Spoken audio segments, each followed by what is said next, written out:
So hello guys, this is Shobik and today we are going to talk about a new subject and totally new subject in my channel because I have not make any single video upon this subject, okay, till now.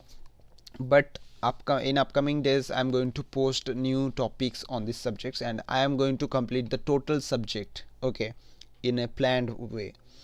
So for this is well, let me tell you something, that this subject is generally for the students from BTech, those who are actually pursuing computer science and engineering, because they have this subject in the fifth semester, I guess. Yeah, this is from their fifth semester, and I think they have many more subjects other than this. They have to give them more importance than this one. So many of the students just ignore this subject throughout the full semester and just by just focusing on the other subjects. So let me tell you this. This subject is pretty much important, really pretty much important, because this is going to be needed in your, I mean, industry life. So if you are going to join an industry, you have to manage something, you have to learn about industry. So if you want to learn about industry, then you definitely have to work on this subject.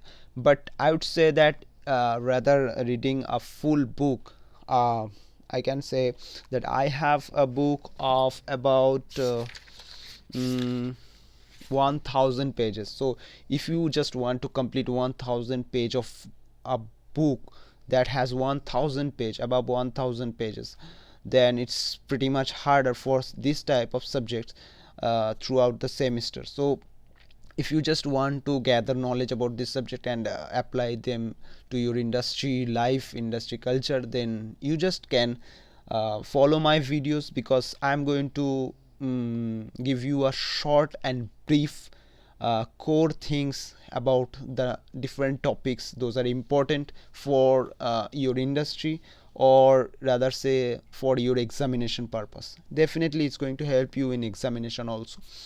So if you want all these things about introduction to industrial management, then you can just follow my playlist, okay. There the new videos are also coming. I'm just going to start and give a pretty much introduction about this topic and this subject today. So myself Shobik, I have introduced you before that. Let me tell you something, that if you are not a BTech student, if you are not a BTech student from computer science background, if you are just pursuing a business degree like bachelor in commerce or other thing or anything about management science, you can also watch my playlist, because knowledge is everything. If you want to gather knowledge from different way, you can gather. And the main thing I want to say, that this my all of my videos are going to be very short, very short, in some max to max 10 minutes per video, okay. No, not more than 10 minutes, and I am going to give it very very very briefly in short time, okay. So let me start. As you can see, this is the front presentation, front, what I say, front slide of my presentation. uh, okay, let me continue in Hindi, because I think maximum people are from India, and I think uh, in from as because this course is dependent on Indian BTech degree. uh, Basically it's actually I am actually following the MacOut syllabus, okay. If Maulana Abul Kalam Azad University, so it's an Indian university, so I think Hindi is going to be a good language to explain things for many students. So as you can see, जैसे कि आप देख रहे हैं कि introduction to industrial management, जो जिसका नाम ह्यूमैनिटीज़ 3 भी रखा गया है इनके सिलेबस के सिलेबस में। तो आपको मैं सिलेबस दिखा देता हूँ पहले। This is the syllabus from मैकआउट। मुझे हाँ, यहाँ पर देखिए इंट्रोडक्शन टू इंडस्ट्रियल मैनेजमेंट, तो यहाँ पर आपको सिलेबस दिखाई देगा। इस सिलेबस में अगर आप देखते हो तो पहला कंटेंट वाइज यहाँ पर यूनिट वाइज है कंटेंट, जो कि आपको पढ़ने, यहाँ पर जितने सारी चीज़ दिया हुआ है, अगर आप सबको पढ़ जाओगे तो आपको 100 में से 100 मार्क्स आ जाएगा। 100 में परीक्षा नहीं होता है, रिटन टेस्ट 70 में होता है, तो 70 में 70 आपको आ जाएगा। और यहाँ पर ज़्यादा कुछ नहीं है। और एक बुक में जो हज़ार पता का जो बुक होता है, किताब होता है, उसमें आपको बहुत सारी चीज़ दिया होता है। सब कुछ पढ़ना नहीं है आपको सिर्फ सिलेबस जितना दिया हुआ है उतना ही अच्छे से पढ़ के जाना है। तो अगर आप पढ़ना नहीं चाहते हो, वीडियो देखना चाहते हो, तो आपके लिए मैं हूँ। तो यहाँ पर पहला जो यूनिट है वो इंट्रोडक्शन पे जाएगा, उसके बाद क्रिटिकल पाथ मेथड और program evaluation and review technique के ऊपर एक चैप्टर है जो बहुत ही आसान है, मैथमेटिकल बेस्ड है। आपको यहाँ पर मतलब जो कुछ सीखने को मिलेगा आप कभी नहीं भूलोगे, क्योंकि ये मैथमेटिक्स है। और ये जो लोग मैथमेटिक्स को पसंद नहीं करते, मैं उनके लिए बताऊंगा कि ये उस तरीके का मैथमेटिक्स नहीं है जो आप सोच रहे ए प्लस बी होल स्क्वायर, ऐसा कुछ नहीं है। ये बहुत ही आसान सा चीज़ है। मैं आपको दिखाऊंगा कैसा है इस कोर्स के अगले ही दिन पे, मतलब अगले दिन नहीं, अपकमिंग वीडियोस में आता रहेगा धीरे धीरे। तीसरे चैप्टर है मटेरियल्स मैनेजमेंट। ये थोड़ा थ्योरी बेस्ड है लेकिन अच्छा लगेगा। और आसान से एक चैप्टर के नाम बताऊंगा, production planning and control, PPC. ये बहुत ही आसान है, आपको मैं बताऊंगा, आप पढ़ते रहोगे तो आपको पता चल जाएगा। Value analysis and cost control, अच्छा चैप्टर है, इंपॉर्टेंट है। और recent trends in IM, industrial management में क्या ट्रेंड चल रहा है उसको ही लेकर यहाँ पर बताया गया है। आपको अच्छा लगेगा क्योंकि ये सारे चीज़ जो है ना, ये प्रैक्टिकल लाइफ से जुड़ा हुआ है, आपको अच्छा लगेगा।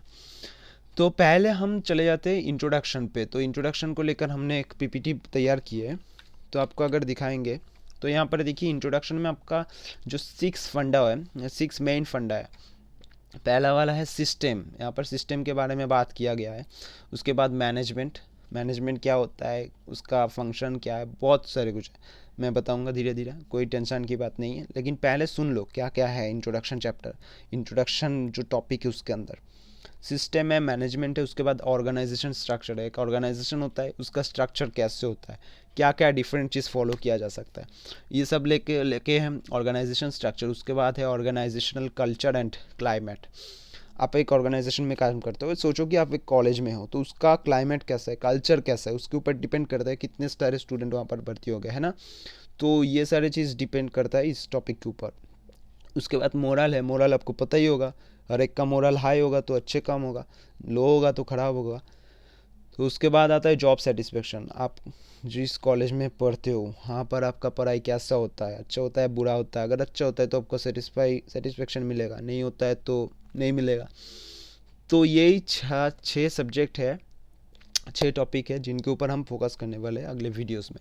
लेकिन उससे पहले मैं थोड़ा सा आपको बिज़नेस के बारे में बताना चाहता हूँ, क्या है ये बिज़नेस। तो मैं इसके लिए एक नोट्स तैयार किया है, ये नोट आपको मिल जाएगा, मैं डिस्क्रिप्शन बॉक्स में आपको हर एक नोट, हर एक पीपीटी नहीं मिलेगा अभी, पीपीटी ये टॉपिक ख़त्म होने के बाद ही मिलेगा, इंट्रोडक्शन का जो चैप्टर है वो ख़त्म होने के बाद ही मिलेगा।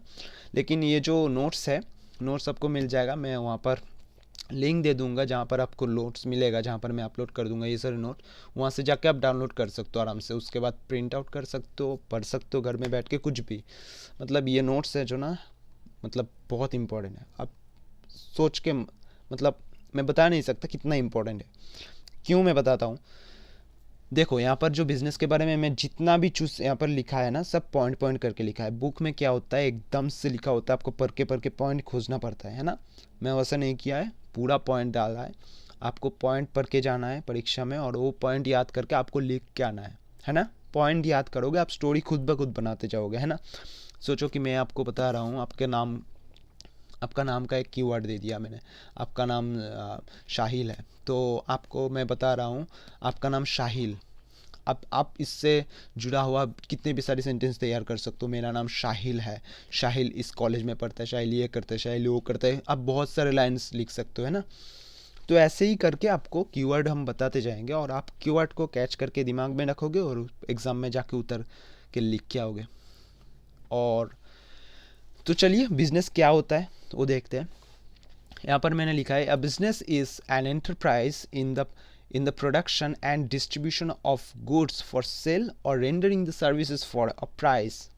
देखिए बिजनेस क्या होता है, एक एंटरप्राइज होता है। अब ये मत पूछिए एंटरप्राइज क्या है, क्योंकि एंटरप्राइज आपको पहले ही सेमेस्टर के थर्ड सेमेस्टर या सेकेंड सेमेस्टर में आपको पढ़ाया गया था इकोनॉमिक्स पे। तो एंटरप्राइज बिजनेस एक जो होता है एक एंटरप्राइज है, जो एंटरप्राइज क्या करता है, प्रोडक्शन करता है, कुछ गुड्स होता है, कुछ वस्तु होता है जिसका प्रोडक्शन करता है, जैसे कि ये हेडफोन हो सकता है, ये बुक हो सकता है, कुछ भी हो सकता है, किसी भी चीज़ का प्रोडक्शन करता है और डिस्ट्रीब्यूट करता है लोगों में, है ना। डिस्ट्रीब्यूट करता है कैसे, सेल मतलब बेचता है, और रेंडरिंग द सर्विसेज, या तो बेचेगा या तो आप डिलीवर करते हो। सपोज फ्लिपकार्ट एक कंपनी है, फ्लिपकार्ट क्या करता है, वो बुक बेचते नहीं है, वो डिलीवर करता है ना। आप ऑर्डर देते हो और वो डिलीवर करता है। तो ऐसा होता है, वो क्या कर रहा है, सर्विस दे रहा है, उसके अगेंस्ट में वो सर्विस चार्ज ले रहा है, किसी वक्त फ्री में डाल रहा है, उस वक्त क्या होता है बैक एंड में वो जो लोग वो प्रोडक्ट एक्चुअल में मालिक है प्रोडक्ट का जो बेच रहे हैं उनसे चार्ज कर लेते हैं। तो आप देखो कोई भी सर्विस आपको अगर दिया जा रहा है या कोई वस्तु आपको बेचा जा रहा है, वो जो एंटरप्राइज करता है और उस वस्तु का प्रोडक्शन भी जो एंटरप्राइज करता है, ये सबको मिलकर बोला जाता है एक बिजनेस। समझ में आया। तो आपको सिर्फ ये पॉइंट याद रखना पड़ेगा, a business is an enterprise in the production and distribution of goods for sale और rendering the services for a price. कुछ प्राइस, ए प्राइस देखिए, फॉर ए प्राइस, कुछ पैसे के विनिमय में, कुछ प्राइस के विनिमय में आपको या तो सर्विस दिया जाता है या तो कुछ गुड्स बेचा जाता है ना। तो देखिए वाई बिजनेस क्यों ज़रूरत है, ये हम लोग जब छोटे थे वहाँ से ही पता है हम लोगों को, ये इसे पढ़ने की ज़रूरत नहीं, लेकिन ये बुक में है, ये 1000 पता के बुक में यही लिखा हुआ है। बिजनेस क्यों ज़रूरत है, क्योंकि हमको प्रॉफिट करना है, कैपिटल गेन करना है ना। तो टू क्रिएट प्रॉफिट और गेन कैपिटल, तो आप यहाँ लिख के आओ, परीक्षा में यही चीज़ लिख के आओ कि बिजनेस क्यों करना है, प्रॉफिट गेन करने के लिए और कैपिटल बनाने के लिए। तो उसके बाद आता है when business results in profit. बहुत इंपॉर्टेंट क्वेश्चन है। आप सोचो कि आप बिजनेस करते हो लेकिन आपका बिजनेस में प्रॉफिट नहीं होता है, चलेगा बिजनेस? नहीं चलेगा। इसलिए बिजनेस कब प्रॉफिट करेगा ये जानना बहुत ज़रूरी है। कब करेगा? When the business activities are conducted efficiently. Now we have to understand what is business activities, right. Business activities हम बाद में पढ़ेंगे, क्योंकि हमारा जो आगे का चैप्टर है, आगे का वीडियो आएगा, उसमें हम एक्टिविटीज़, ये जो कीवर्ड आप पकड़ लो, ये एक्टिविटीज़ के बारे में सब कुछ पढ़ेंगे। लेकिन उससे पहले हमको पता करना पड़ेगा क्योंकि एक्टिविटीज़ को हम एफिशिएंटली कैसे करें, है ना। बिजनेस में प्रॉफिट गेन करने के लिए हमको क्या करना पड़ेगा, एक्टिविटीज़ को एफिशिएंटली करना पड़ेगा। लेकिन कैसे करेंगे हम एफिशिएंटली? मतलब आप एक काम करते हो, वो अगर आप एकदम से कंसंट्रेटेड होके करते हो, एकदम से दिमाग लगा के करते हो, तो काम आसानी से हो जाता है। लेकिन आपका अगर दिमाग भटका हुआ है, इधर उधर चिंता कर रहे हो, तो आपका काम होगा नहीं होगा, टाइम लगेगा। तो ऐसे ही बोल रहा है, जो बिजनेस का जो एक्टिविटीज़ हो आपको क्या करना पड़ेगा, एफिशिएंटली करना पड़ेगा। जो कर रहे हो एकदम ठीक ठाक से करो। कैसे करते हैं एफिशिएंटली? तो यहाँ पर देखिए सेकेंड क्वेश्चन हमने डाला है, what can cause the efficiency. कैसे आता है वो एफिशिएंसी? वही हम बोलने जा रहे हैं कि 3 चीज़ों का ज़रूरत है एफिशिएंटली काम करने के लिए बिजनेस में। क्या क्या? एक तो है इफेक्टिव एडमिनिस्ट्रेशन। आपका एडमिनिस्ट्रेशन बहुत इफेक्टिव होना चाहिए। इन टॉपिक के बारे में हम बाद में डिस्कस करेंगे धीरे धीरे, कोई जल्दी नहीं है। और दूसरा है साइंटिफिक मैनेजमेंट, जो मैनेजमेंट होना चाहिए। एक चीज़ बता देता हूँ, पहला वीडियो है इंट्रोडक्शन, इसलिए इतना लेंदी हो रहा है, नहीं तो नेक्स्ट वीडियो में एकदम शॉर्ट पॉइंटेज बताते रहूँगा, ठीक है। साइंटिफिक मैनेजमेंट, आपका जो मैनेजमेंट है वो साइंटिफिक होना चाहिए। ऐसे नहीं कि नॉन साइंटिफिक अनसाइंटिफिक कुछ हो जाए। ऐसे करेंगे तो आपका बिजनेस का मैनेजमेंट बिगड़ जाएगा। तो साइंटिफिक मैनेजमेंट होना चाहिए। सी क्या होता है, तीसरा पॉइंट क्या होता है, वेल नीट ऑर्गेनाइजेशन। आपका जो ऑर्गेनाइजेशन होना चाहिए ना, वो अच्छा होना चाहिए, अच्छा से फॉर्म करना, अच्छे फॉर्म का होना चाहिए, मतलब इधर उधर नहीं होना चाहिए, जो है तो वो है, सही से काम करना चाहिए। तो ये तीनों चीज़ को हम एक ट्रायंगल से समझेंगे, ठीक है। समझो कि ये ट्रायंगल, यहाँ पर जो पिक्चर दिया हुआ है, यहाँ ये ट्रायंगल एक बिजनेस है, ठीक है। अगर ये बिजनेस है तो इसका जो एपेक्स पॉइंट है, शीर्ष बिंदु, उसको हम कहते हैं एडमिनिस्ट्रेशन, राइट। इसको कहते हैं क्या, एडमिनिस्ट्रेशन। ये पिक्चर अगर डाल के आओगे ना परीक्षा में, बिजनेस आया तो आपको आधा मार्क्स इस पिक्चर से ही मिल जाएगा, ठीक है। तो यहाँ पर टॉप का जो पॉइंट होता है, शीर्ष बिंदु, उसको कहते हैं एडमिनिस्ट्रेशन लेवल। उसके बाद छोटे छोटे देखो 2 पार्ट में डिवाइड किया है हमने इस ट्रायंगल को। इसको ऊपर वाला पार्ट को मैंने बोला है कि मिडिल मैनेजमेंट, उसके नीचे वाला पार्ट को बोले लोअर मैनेजमेंट, और उसके नीचे जो है वो है फ्रेमवर्क। फ्रेमवर्क क्या होता है? ये जो एडमिनिस्ट्रेशन, मिडिल मैनेजमेंट और लोअर मैनेजमेंट जैसे काम करते हैं ना, इस काम के प्रोसीड्योर को एक फ्रेमवर्क कहता है। मतलब एक तरीके से चलना चाहिए। आप ऐसे नहीं कि कोई भी किसी भी तरीके से कर रहा है, नहीं, एक तरीके मेंटेन करके आपको काम करना पड़ेगा। और वो जो तरीका मेंटेन होता है वो ये फ्रेमवर्क के अंदर होता है, उसको कहते हैं ऑर्गेनाइजेशन। मतलब आपको पता चला कि एडमिनिस्ट्रेशन, मिडिल मैनेजमेंट और लोअर मैनेजमेंट, ये तीनों मिलकर जो फॉर्म करते हैं एक फ्रेमवर्क, उसको कहते हैं ऑर्गेनाइजेशन। आपको मैं बताता हूँ एक सिंपल सा उदाहरण देके। समझो कि आप घर में हो, आपके घर में पिताजी है, आपके घर में माताजी है, आप खुद हो।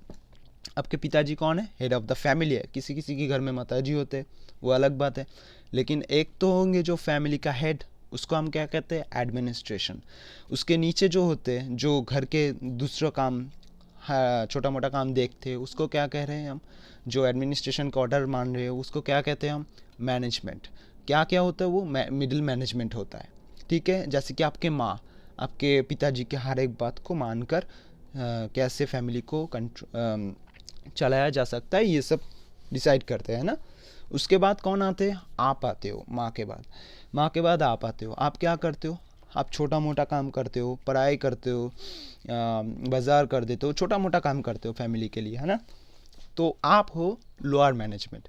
और आप तीनों मिलके, आपके पिताजी, आपके माताजी और आप मिलके जो फॉर्म किए हो, जिस तरीके से काम कर रहे हो, एक फैमिली होके काम कर रहे हो, है ना। फैमिली होके जो आप फैमिली होके जो काम कर रहे हो, ये फैमिली जो है ना, ये है आपका ऑर्गेनाइजेशन। मतलब ये है आपका फ्रेमवर्क। आप फैमिली बन के काम कर रहे हो, समझ रहे हो ना। तो और जो काम आप कर रहे हो वो है बिजनेस, है ना। तीनों मिलके जो काम आप कर रहे हो वो है बिजनेस, जो फॉर्म करके कर रहे हो वो है ऑर्गेनाइजेशन, और तुम्हारा एडमिनिस्ट्रेशन है तुम्हारा पिताजी, मिडिल मैनेजमेंट है माताजी, और लोअर मैनेजमेंट है तुम। तो ऐसे ही चलता है बिजनेस। तो हम लोग एडमिनिस्ट्रेशन, मैनेजमेंट और बाकी के टॉपिक्स को लेकर नेक्स्ट दिन ब्रीफ में इंट्रो मतलब डिस्कस करेंगे। आज के वीडियो इतना ही, बहुत लेंथ हो गया है, लेकिन नेक्स्ट दिन मैं बहुत अच्छे से ब्रीफ करके, छोटा करके देने की कोशिश करूँगा। Thank you for watching this video and I hope कि आपको ये वीडियो अच्छा लगा, और अगर अच्छा लगा तो चैनल को सब्सक्राइब करिए और दोस्तों के साथ ये वीडियो शेयर करिए, क्योंकि आज के दिन मेरा नया चैनल है, और अगर आप शेयर नहीं करोगे तो दूसरों को ये वीडियो नहीं मिलेगा। और परीक्षा के पहले मेरा मानो कि ये सब्जेक्ट का वीडियो आपको कहीं नहीं मिलेगा, अगर मिलेगा भी बहुत ज़्यादा, मतलब ऑर्गेनाइज्ड वैसे नहीं मिलेगा। मैं सर्वे करके ही ये सब्जेक्ट को लेकर बैठा हूँ। तो अगर आपका दोस्त को हेल्प चाहिए, आपको हेल्प चाहिए, तो आप शेयर करो, ज़्यादा से ज़्यादा शेयर करोगे तो मैं ज़्यादा से ज़्यादा वीडियो ला पाऊँगा। ठीक है, तो thank you for watching guys. Subscribe and like ज़रूर करना। कमेंट में अगर क्वेश्चन है तो ज़रूर बताना। Thank you.